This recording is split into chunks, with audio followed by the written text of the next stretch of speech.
comenzar con la última pregunta. ¿Cuál es la estrategia general para combatir la apatía, como le llamó el compañero?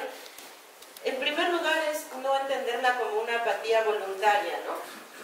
Ni entenderla como una característica común de los mexicanos y las mexicanas, ¿no? Los mexicanos y las mexicanas somos flojos, somos apáticos, no nos interesa la política y somos pobres porque queremos, ¿no?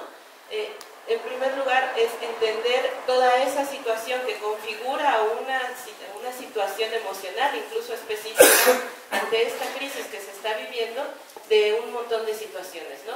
No tener trabajo, estar peleando permanentemente contra el despojo sistemático del territorio, contra los desplazamientos forzados, contra un proceso de ideologización, ¿no? A través de los medios de comunicación dominantes, en donde todas estas ideas están configurándose permanentemente en los procesos educativos, culturales en los que vivimos, y que además, por ejemplo, nos hacen creer que siempre somos las minorías, ¿no?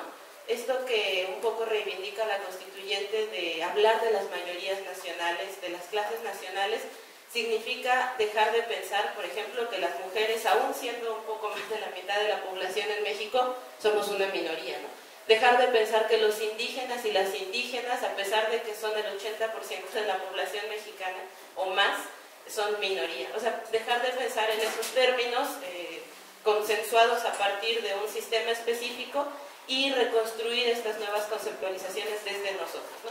Entonces, ¿cómo generar este cambio? Bueno, primero dejando de pensar que esta apatía es connatural a la cultura mexicana, ¿no? Y después, pues en un proceso de diálogo muy amplio como el que se ha empezado a hacer ya, ¿no?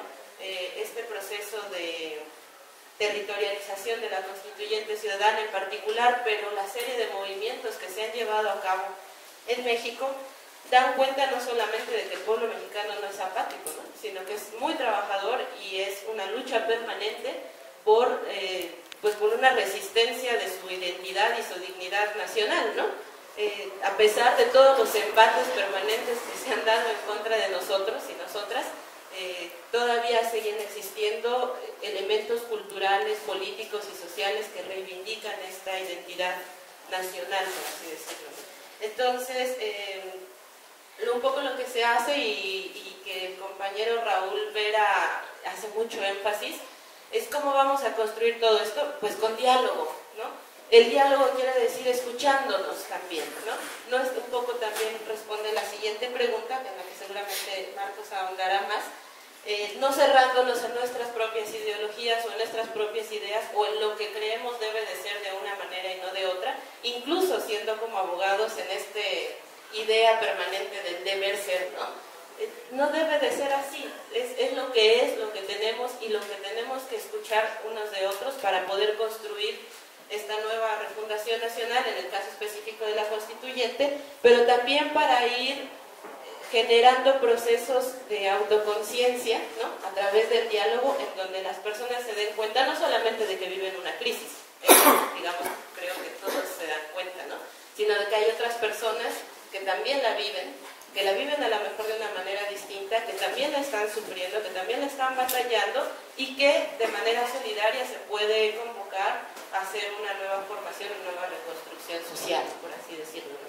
Pero partimos de esa base, ¿no? La apatía general de los mexicanos no es un elemento natural, consustancial de la mexicaneidad, como dicen.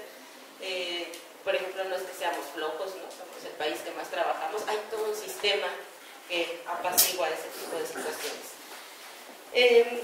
Las demás participaciones, bueno, pues son más bien invitando ya a que se forme este proceso aquí en el Estado, lo cual es pues, de manera muy gustosa venir a escucharlos, escuchar el diagnóstico que tienen un poco aquí en San Luis Potosí, una serie de elementos que como decía ahorita, no son aislados a nivel nacional, las problemáticas socioambientales, las problemáticas de migración, las problemáticas de desplazamientos, las problemáticas de urbanización salvaje, etcétera, son problemáticas que se están viviendo básicamente de maneras más o menos matizadas por todo el país, ¿no? Digamos, hay una política generalizada de despojo territorial que tiene una serie de estrategias específicas, ¿no? Uno son despojar la tierra a campesinos y a los indígenas, ¿no? Otro es despojar a los grupos urbanos de las grandes urbes y elitizar, por ejemplo, los grandes centros urbanos, volviéndolos carísimos, volviéndolos imposibles de vivir y generando cada vez más los cinturones de miseria. Otros más es la pauperización del trabajo, ¿no? En donde cada vez más hay un proceso de despojo de lo que significa la dignidad del trabajo en términos de perder los principios elementales que ahorita voy a entrar, pero bueno, que en la Constitución del 17 fueron planteados en términos de, por lo menos, jornada, ¿no?, máxima y estabilidad en el empleo, ¿no?, y la formación de sindicatos, que ahorita está completamente perdida. Entonces hay una serie de elementos ahí que me parece que aquí en San Luis Potosí los están viviendo de manera muy específica, que de manera muy acertada están comentando las y los compañeros aquí que nos invitaron, bueno, pensando en un proceso de política local, ¿cómo le vamos a hacer aquí? Pensando en una finalidad nacional, ¿no? O sea, en esa dialéctica entre lo local y lo nacional, ¿cómo lo vamos construyendo? La pregunta que hace, la participación que amablemente hace el compañero José Alfredo Loredo, bueno, primero felicitarlo por el gran proceso de investigación que ha hecho, seguramente ha sido una labor muy ardua y seguramente en el camino ha visto muchísimas situaciones. Me gustaría no contestarla, se los digo sinceramente, como abogada, ¿no? Porque los abogados tenemos también esta formación ideologizada de muchas de las escuelas de derecho que han inmerso en nuestra formación jurídica el positivismo jurídico, pero además un positivismo jurídico tergiversado completamente, en donde la ganancia, ¿no?, y la mercantilización de la justicia es lo que permea, pues, en la formación de los juristas en general, ¿no?, en México. Actualmente ha existido una ola muy importante de formación de jóvenes, sobre todo más jóvenes, en lo que se llama, pues, los derechos humanos, los neoconstitucionalismos, tanto europeos como latinoamericanos, etc. Y bueno, toda una nueva teoría del constitucionalismo más democrático, ¿no?, etc., en donde pues este tipo de situaciones más ortodoxas, no planteándolo de manera despectiva, sino de manera más dogmática, pues han sido rebasadas, ¿no? Finalmente creo que el proceso de validez de la norma no lo da la norma misma, ¿no? Eso habría que discutirlo incluso aquí en la Constituyente, pero sí los procesos históricos de conformación social y las reivindicaciones y luchas. Nada más quisiera aclarar que la Constituyente Ciudadana no le apuesta ni a las marchas, ni a las movilizaciones, ni a los desmadres, por así decirle, ¿no? Sin embargo, tampoco estamos en contra de ellos, digamos en términos de la reivindicación del derecho a la protesta social, ¿no?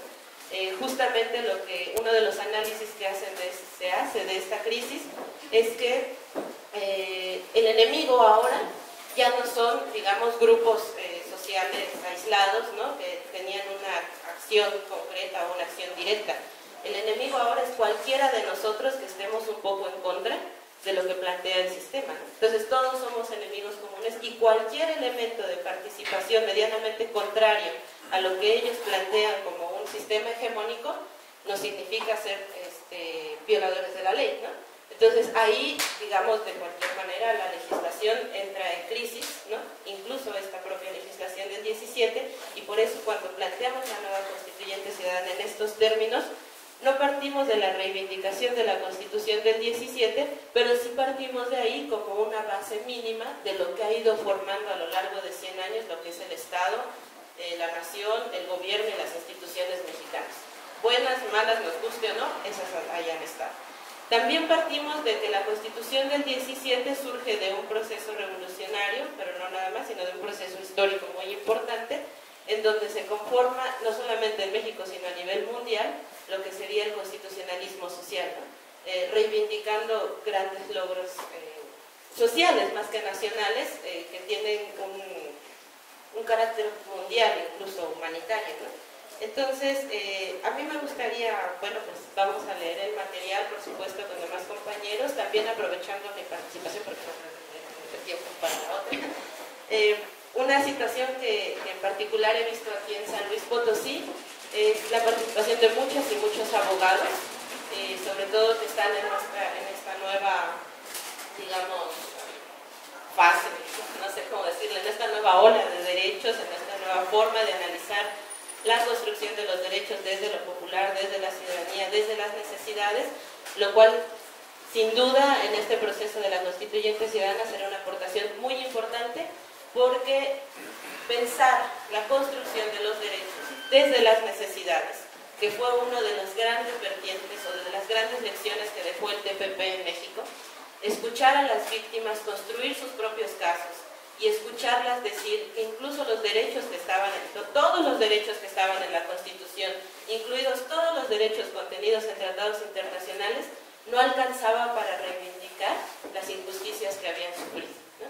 ¿Por qué? Porque los agravios eran uno tras otro, sobre otro, acumulados durante años, ¿no? Entonces, al pensar cómo podía hacérsele justicia a esas comunidades, a esas personas que estaban estructuralmente agraviadas, no alcanzaban estos derechos. Entonces, se tiene que pensar en una nueva forma de pensar los derechos desde las necesidades, desde las víctimas, como dice el compañero Raúl Vera, y con la aportación, por supuesto, de gente preparada y gente que está permanentemente en la defensa de estos derechos en tribunales muy concretos, pues va a ser